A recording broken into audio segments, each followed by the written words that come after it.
What's up everyone? Welcome to Talk Verde to Me. I'm Carter and today I'm going to be reviewing the Sportiva Prodigio Pro trail running shoe. So this is my first La Sportiva shoe ever and it is phenomenal. I heard great things about it for some mountain racing and I'm doing a lot of mountain racing this summer, so I thought I'd give it a try as my racing shoe of choice. And I've gotten to race in it, I've gotten to do some efforts in it, and it's been amazing so far. So full disclosure, I only have 34 miles in this. Normally I like to get like at least 50 to 100 miles in a shoe before I review it on the channel, but because I'm only using it for racing, I'm sort of like saving it. But I think that the types of efforts I've done in this shoe allows me to review it better than most, better than if I just did like easy runs. So for stats for the shoe, I think it has a 34 millimeter stack in the heel and a 6 millimeter drop, so 28 millimeters in the forefoot. And that's sort of like a medium stack for a trail shoe, but it feels decently high. I think it's because the foam is so sort of like buttery. It's very soft feeling. It's responsive for sure, but with the amount of stack that there is, it feels very protective. That midsole foam is a supercritical EVA and decently soft to the touch. And inside of it, it has a puck of TPU foam, which is, I think, a little bit more responsive, but honestly, I can't really feel that very much. And I can also see in the middle that it has some sort of like light rock plate there, but it's not like a hard plastic. It feels honestly more like a rubber, similar to the outsole rubber, which outsole rubber is also, it's La Sportiva's friction white rubber, which it's definitely their softest. So La Sportiva, very much like a climbing shoe company, and so they have, like, you know, on a range from their hardest, most durable rubber, which is not going to be as good of traction, to their softest, least durable, but highest traction. That's this friction white, which hasn't really been on many of their running shoes before. I think the normal La Sportiva Prodigio has their friction red, which is, you know, more on that balance between durability and grip. It makes it so this shoe has amazing grip, but durability I'm honestly kind of worried about on the lugs because they do feel pretty soft compared to a lot of other rubbers. So like in terms of if you did a lot of like road sections or sort of like hard packed or rocky sections, I could see the lugs wearing down a little bit. But the grip is fantastic, especially in dry conditions. They stick to rocks like crazy. Better than Vibram in terms of dry conditions on rocks. I feel like I can go like straight up, straight down, and they will just never give out. It's amazing. On wet conditions, it's not as grippy as the Vibram Mega Grip can be, but it's not bad at all. I've definitely had worse.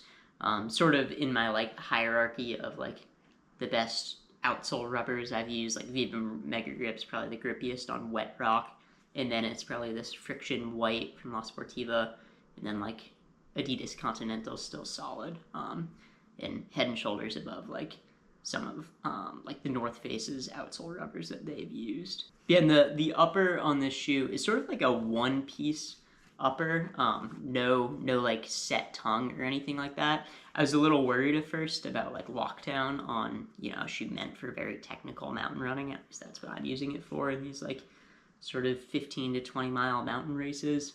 And when I first put the shoe on, it feels very locked down. It feels really good. Honestly, I feel like I don't need to tighten the laces that much. Although it does have like a surprisingly wide feeling toe box, even though it doesn't visually look crazy wide, but it felt like a decently wide toe box. But when I was running downhill at some fast speeds on technical terrain, I did feel a little bit of sliding of my foot. It was fine, but I couldn't quite get the laces tight enough to really lock down my foot and prevent any sliding. So it's not the best locking down upper ever. I feel like it's hard whenever you don't have a classic tongue to get a great lockdown on that really technical terrain. So something to note, but it still walks down very well. And one weird thing about this shoe is on sizing. I normally wear like a US men's 8, and I think in an EU size that translates to a 41 sometimes. It's not always a direct translation, but I ended up ordering that at first, a normal EU 41, but found that it was way too small, and I went up to a EU 41.5, which is what this shoe is. And I think on the US sizing conversions, it's like a US 8.5 star or something, so like slightly larger than a US men's 8.5. So I definitely size up with this shoe compared to US sizing. Yeah, my overall thoughts on the shoe is like, yeah, I love it. It's honestly probably my favorite trail shoe I've ever run in. I'm loving that these trail shoes are starting to get the more modern foams, where you can definitely feel a lot more bounce than your traditional Hoka Speed Goat or Topo Mountain Racer, which for a while those were the best we could get. But now shoes like this and the Adidas Agravic Speed, the non-plated version that I've sung its praises many times.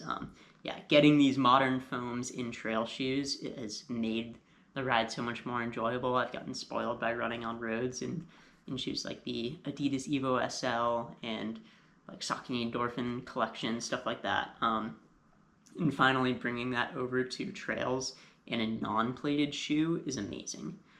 This makes running fun in comparison to like an Adidas Agravic Speed Ultra, which I have a lot of experience in now at this point. The shoe, I can actually take it on the most technical terrain that I have here, and I'm running in the White Mountains of New Hampshire, some very technical terrain, and this shoe has been phenomenal. The biggest downside of this shoe is like the price, obviously. When I got it, it was $195, which is already crazy.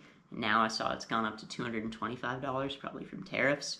And that makes it so that I can really only use this shoe on race day, which is a bummer because there's no reason why I couldn't train in this every day. It doesn't have a plate. It shouldn't really mess me up too much if I run in it every day. And so like I'd like to do that, but I just can't justify those daily miles at $225 now. That's ridiculous. Yeah, I would totally recommend this shoe. I'm gonna continue racing in it for all of my like technical mountain races, and I even think like it's bouncy and responsive enough that like I could take it on a very runnable flat course. Because I have the Adidas Agravic Speed Ultra from Adidas, I have like another trail super shoe to choose from. On courses where it's not technical, I get a little more energy return from that. It has the plate, and the Adidas Light Strike Pro is a little bit more responsive than this foam.